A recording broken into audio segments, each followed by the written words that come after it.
नमस्कार, मैं हूं आपके साथ मयंक। तो देखिए, बिहार में जबरदस्त सियासी घमासान मचा हुआ है और महागठबंधन में तो ऐसी स्थिति है कि कई सीटों पर कांग्रेस और आरजेडी आमने सामने है। 5 सीटें बताई जा रही हैं जिसमें आरजेडी और कांग्रेस की सीधी भिड़ंत होने वाली है। महागठबंधन की जो फ्रेंडली फाइट थी अब वो असली फाइट में बदल गई है। 5 सीटों पर आरजेडी और कांग्रेस की सीधा भिड़ंत होगी। ये सीटें हैं वैशाली, लालगंज, नरकटियागंज, यहां सीट टक्कर होगी और सुल्तानगंज, कहलगांव में फ्रेंडली फाइट होगी।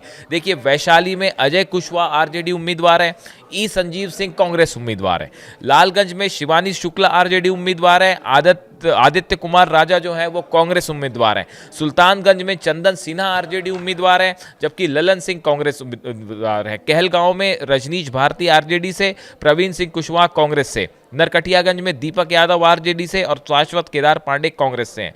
वैसे सासाराम के करहगर सीट पर एक बार फिर महागठबंधन के 2 उम्मीदवारों के नामांकन ने गठबंधन के दरार को साफ जाहिर कर दिया है। करहगर से एक तरफ जहां विधायक और कांग्रेस उम्मीदवार संतोष मिश्रा ने नामांकन दाखिल किया है, तो वहीं दूसरी तरफ सीपीआई के उम्मीदवार महेंद्र गुप्ता ने भी नामांकन कर दिया है। यानी आप देखिए, जो महागठबंधन में नाम वापस लेने की कल आखिरी तारीख थी, लेकिन पहले दौर के लिए, लेकिन इसके बीच अब ऐसी स्थिति बन गई है कि 5 सीटें ऐसी हैं जहां पे कांग्रेस वर्सेस आरजेडी हो गया है और बताया जा रहा है कि ये सीटों को लेकर जो एक फ्रेंडली फाइट जा रही थी, अब ये फ्रेंडली फाइट ने एग्रेसिव रूप ले लिया है और आपस में ही भिड़े दिख रहे हैं महागठबंधन के 2 बड़े दल कांग्रेस और आरजेडी। ऐसे में इसका कितना नुकसान महागठबंधन को हो सकता है आने वाले चुनाव में, इसको लेकर तरह तरह के कयास लगाए जा रहे हैं। कई लोगों का कहना है कि एनडीए ने जो है इस पे बढ़त बना ली है। शुरुआती जिस तरह से पहले दौर का चुनाव है, जिस तरह से टिकट का बंटवारा हुआ, चाहे लाख नाराजगी हो, लेकिन सबको मनाने में जो है एनडीए कामयाब रहा। चाहे चिराग पासवान हो, उपेंद्र कुशवाहा हो, सबके साथ जो है वो तालमेल बैठा लिया गया अंततः।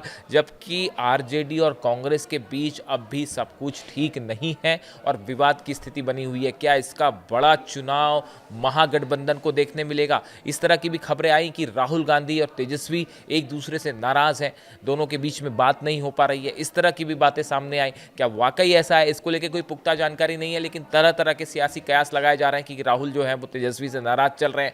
हकीकत क्या है ये कुछ दिनों में सामने आएगी जैसे जैसे चुनाव आगे बढ़ेगा, लेकिन फिलहाल ऐसा लगता है कि महागठबंधन के बीच सब कुछ ठीक नहीं है। अब जिस तरीके से महागठबंधन धराशायी हो रहा है, ध्वस्त हो रहा है, वो भी कहीं ना कहीं कई ऐसी सीटें जो संभवतः हम लोग अपने खाते में नहीं गिन रहे थे, वहां पे भी हम लोग को वॉकओवर देने का कार्य करेगा। हकीकत में जो गठबंधन अपने घटक दलों को नहीं संभाल सकता, जो 5-6 दलों को एक साथ नहीं रख सकता, वो बिहार और बिहारियों को एक साथ कैसे रख सकता है? यहाँ सभी कार्यकर्ताओं गठबंधन का जो है समर्थन है। हम सबके प्रति आभार प्रकट करते हुए धन्यवाद देते हैं कि ये कम समय में हमें इन कार्यकर्ताओं ने जितना उत्साह भरा है, हम आने वाला समय में एनडीए को बाहर करें। पूरी तरह बिहार में महागठबंधन सीटों को शेयरिंग में फेल कर गई जाकर के, एनडीए आगे बढ़ गई जाकर के। हमारा एनडीए का सारा बेहतर कोऑर्डिनेशन रहा जाकर के, सभी नेताओं को विश्वास में लेकर के और प्रत्याशियों की घोषणा की गई जाकर के।